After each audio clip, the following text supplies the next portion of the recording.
So what happened that made it so scary for you? Everything was great. The hospital staff are amazing. Start with that firstly. Yeah. The team's great and the girls are fantastic. That's right.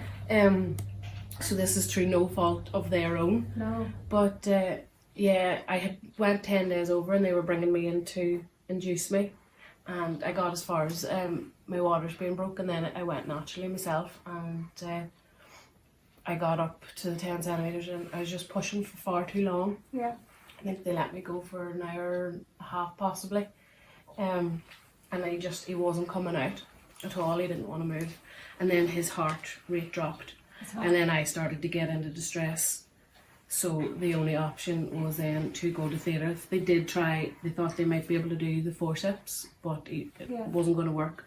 So it was down into the theatre for an emergency C-section. The room filled with people asking for permission, and I said, just do whatever you have to do to get him out. And I just looked at Andy, my husband, and I was like, oh my God, this is it. And I did genuinely think, this is it. I was being pushed down to theatre, and I was like, the best case scenario is we get one of us out alive. And I was like, I hope that it was Iggy, but I genuinely did think that I was for dead. And then when I came round, because there was a few complications in the surgery, and when I came round and seen Iggy in Andy's arms, I was like, oh my God, we've come through it, we're okay. And it was brilliant, but as I say, it was the most terrifying. Just everything happened so quick, and if you had to go the whole way to Craigavon or to Derry, I really don't know. One of us definitely would have lost our lives, and Andy would have been either burying the two of us or one of us, and neither is an option that you want.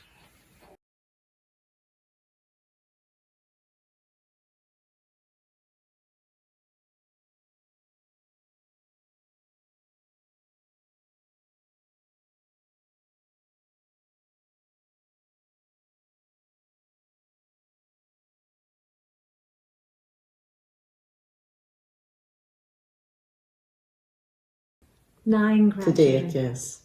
Wow. So you are, I guess, an expert granny. I wouldn't say that, but You've seen it all. I've seen most of it anyway, yeah. Then my second daughter had an emergency section, and it was very traumatic. Because she had left home in labour.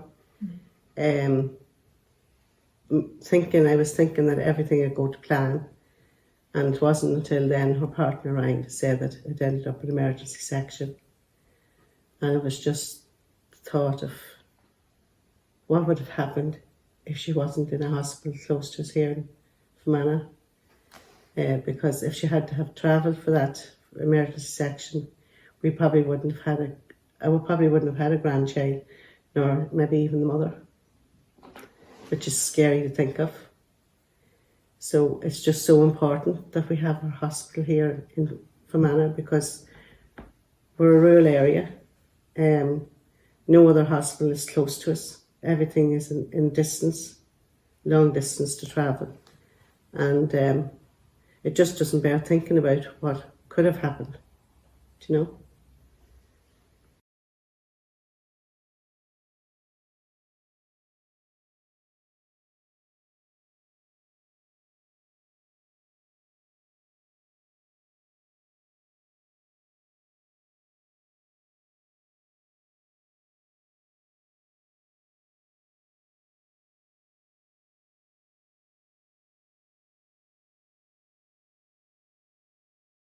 The midwives thought that I would have been able to continue on naturally, but the consultant said no, she needed to go for an emergency section. So they had a bit of a tiffle for a while, and he said that he could feel the cord around his neck. So we were rushed down to theatre, and they said that they had 5 minutes to get him out, and so then the next day, after he was born, the consultant who did the surgery came in and said that I only had couple of centimetres of cord to play with because it was wrapped around him head to toe.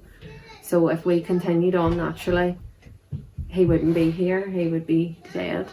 And that only for the emergency section, that's what saved his life. So that's the story. Yeah. For me to think of after 18 hours of being in labour and nothing happening, then for them to tell me that I would have to go 2 hours up the road in an ambulance is ridiculous. Like, you know, for anybody, for any reason to be doing that, it's terrible. Like, because he wouldn't be here if I had to do that. You know, because they told me, they said they had 10 minutes max to get him out. Yeah. So 10 minutes, I wouldn't even have been in Ballymallard, you know, going up the road to Altnagalvin, like. So we'd have been organising a funeral instead of celebrating a birth, you know. So I just think that's terrible. Yeah, it's a bit scary, like, for any anybody that's planning to get pregnant or that is pregnant, you know, it's ridiculous. And to have, you're already anxious about it. So, but that's added stress that you don't need. Yeah. You know, on top of everything else, like.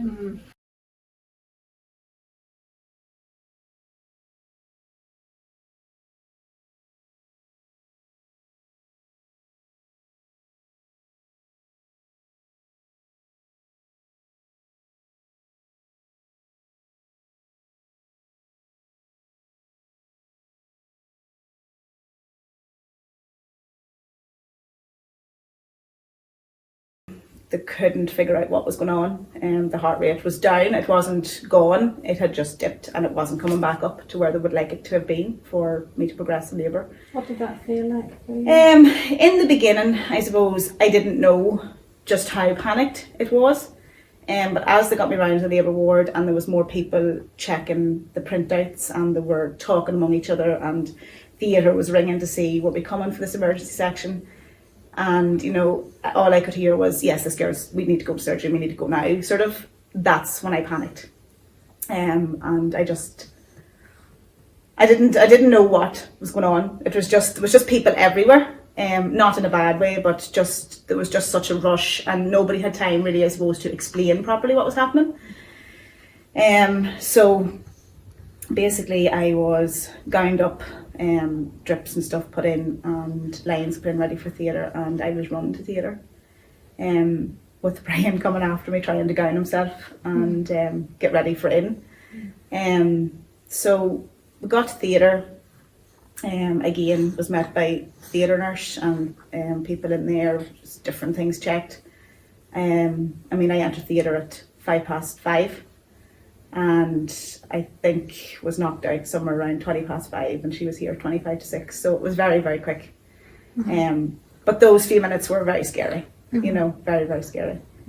And then to be, I suppose, put out and come round to a nurse looking at you, you know, no baby in your arms, no Brian beside me. It was tough. But she's here. Especially when you haven't been through the experience before. Yeah. You know. First time. Yeah. So it was just panic stations. Would you feel about if there, you know, if you had to at that point get in an ambulance and go to another hospital? No. She wouldn't be here. I have no doubt she wouldn't be here. We're just lucky that we were where we were and we were able to get the treatment that we got, because 5 minutes could have made a massive difference. Never mind an hour or two up the road.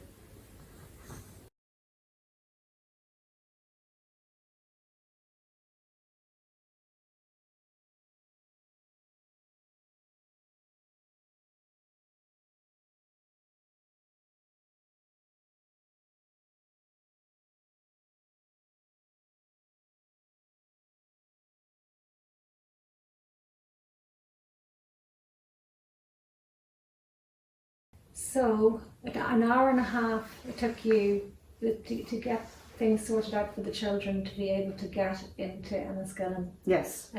So what happened then when you got into Enniskillen? You had. And I just explained that definitely it seemed like it was my appendix, and I just explained about, you know, if it's ruptured, what happens, and he explained about keyhole, and maybe sometimes can't do keyhole, might have to do open surgery. Yes. And they were waiting on the results of the CT scan back, Yes. so they hadn't got them, and then he came back to explain to me that, yeah, it's ruptured. It's ruptured. Your appendix is My ruptured. appendix is ruptured. Yeah. And he just said, depending on how bad you are, you might have a draining, Mhm. and you'll be on antibiotics after it. Yes. So, but they did emergency surgery. Yeah. At that point. Yes. Yeah. What was your infection marker at that stage? Do you know? I was told by one of the nurses it was way over 200. Right.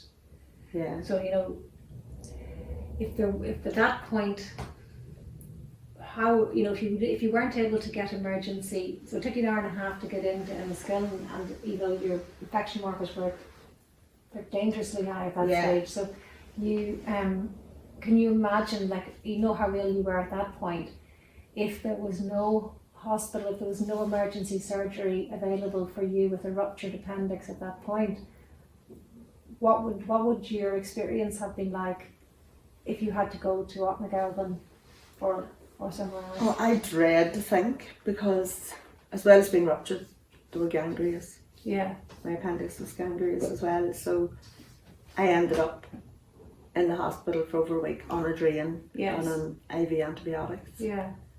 And like the journey to Enniskillen was bad enough. I don't think, with the roads from here to Derry, I don't Yeah. think. How long would that have Yes. taken you, to get from, like, it was an hour and a half for you to get to Enniskillen, so then, how long would it have taken? You that ran to go another on? hour and a half on. Another hour and a half onto that? Yes.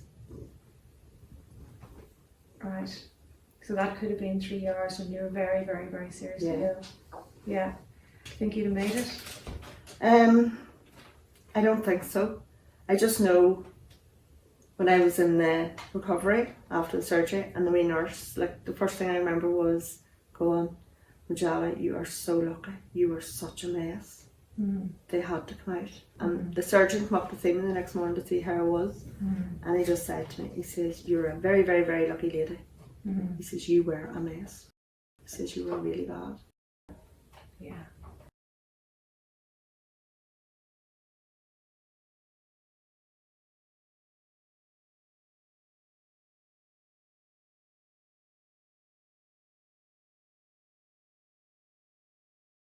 In December 2020, I had reduced movements, so I contacted South Acute Hospital to see if I could come up, because it was during the pandemic, so I had to make sure I was able to be seen. And I attended, and they hooked me up to a trace machine and was monitoring her heart rate, and it was dipping, so they brought me up to the maternity ward. And they told me that they were going to hook me up for an hour and monitor to see how things were going. Yeah. But within 20 minutes they came back and said that we can't leave you on this any longer. We need to rush you straight to surgery for C-section, because her heart was just dropping. So after only 20 minutes you had to 20 be rushed. minutes I had to be rushed to surgery. Yeah. So I was brought in, and they done the epidural, but it didn't take quick enough. They said they just had to go straight in, so I had to go under general anaesthetic. Yeah. So there wasn't even time for epidural To wait for it to take in, no. Right. It was very quick. Yeah. So they told me the next day that if I hadn't come up when I did, that she wouldn't have been here. So if Enniskillen wasn't doing these operations, then Robin probably wouldn't be here right now. So it's terrifying, to be honest. Like, if you're pregnant right now, and the fear of that happening, because it does happen quite often in the middle of ordinary labours. So it just wouldn't be a safe place to have a child, to be honest. So would you have made it to Obstetric? No, I honestly don't think she'd be here if I had to travel further. Definitely not. Or Sligo? No, definitely not. And even the thought of having to go to a different hospital that you're not used to, it's scary enough as it is without travelling to an unknown hospital.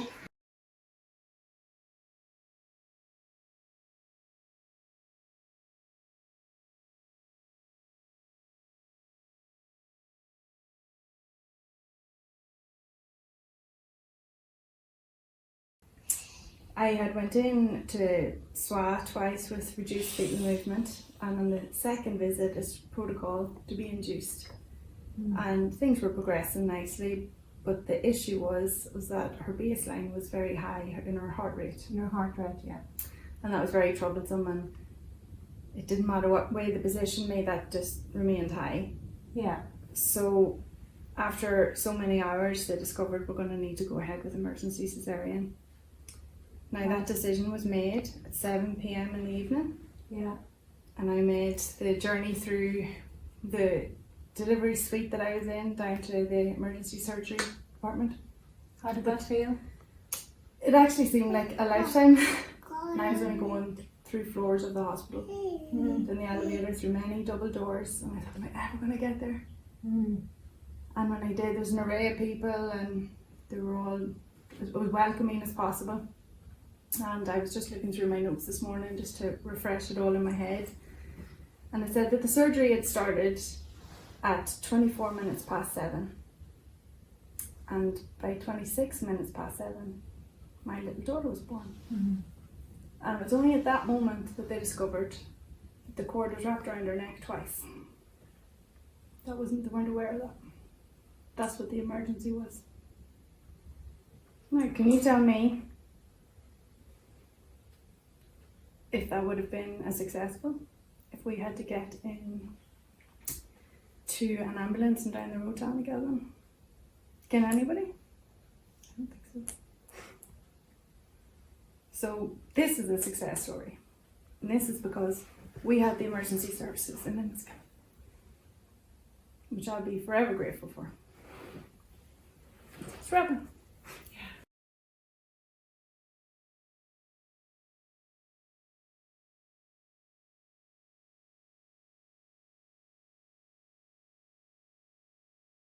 I think it's wrong. We all voted to have a government, and we don't have a government. So I just feel our government isn't looking after us. They're just forgetting about the people that's voted them in. They wouldn't be there only for our votes. So I think it's important that they should see that the people are struggling and that we do need help to keep our health services here in Fermanagh. It's infuriating. Again, no government. We have just about survived COVID and everything that came with it, and the people, civil servants, no disrespect to them, are making decisions that I think are a wee bit outside of their job description. There's nobody holding them accountable, asking why. Questions need to be asked and raised, and we really need help. Yeah. Because the SWAH is a great hospital, the staff are great, and we need the hospital. Not just pregnant women, everybody. You've no idea what could happen in the morning where you might need surgery. Yeah. It's disgusting. It is disgusting. I think it's an easy way out for them to not have to take the blame, to not have to answer to anybody's questions or anybody's letters or, that's going against it. I think it's just easy for them to say, well, we weren't in government at the time, and it's scary for us because there's nobody there to back you up, and there's nobody there to stand up for all the women that are pregnant in the area, so there's nobody to turn to. It's just, there's nobody to turn to help to fight this. It just is like they're doing it nearly on purpose whenever we don't have anyone to help. We don't really understand what's going on, and we don't have that support system there either to contact and ask this information. Yeah. I wouldn't like to be in that situation at all now, having to think about that. If you were currently pregnant, it would be terrifying. We have none of that. Well, who's our voice? Yeah. We need someone to represent us. They can't just make this decision in a boardroom when they may not have any experience of it themselves, you know. Isn't that right, Robin? Yeah. Yeah. You know, we need to get the public's response to this. They must listen. Yeah. It's mad. We have a fantastic hospital, fantastic facilities Yeah. on our doorstep. Yeah. You know, that millions, billions was invested in. And they just think that, you know, they look at the figures and things aren't working out, and it's just as simple as snapping your fingers and moving it to that McElvin or Sligo or wherever it is that they're going to Yeah. send women. And it's just crazy. It's there's going to be massive loss of life, massive, and there's no doubt about it. It probably, for me, I would sit back and say nothing if I was pregnant, because you don't know who to go to. Yeah. And you don't know what to do, only for you, you know, only for your page, you know, was the only reason that we even considered talking out about it, you know. So what would you say to women's groups and organisations across Northern Ireland, across England, across, you know, right across to America, across the world, that we're going to appeal to? What would be your message to those women, to other women elsewhere? I would ask all those groups to try and support us. We're in a very difficult situation here at the minute. If they can support us with letters, emails, whatever, because we are desperate and we need the help of the world at the minute, because we haven't got our government to help us.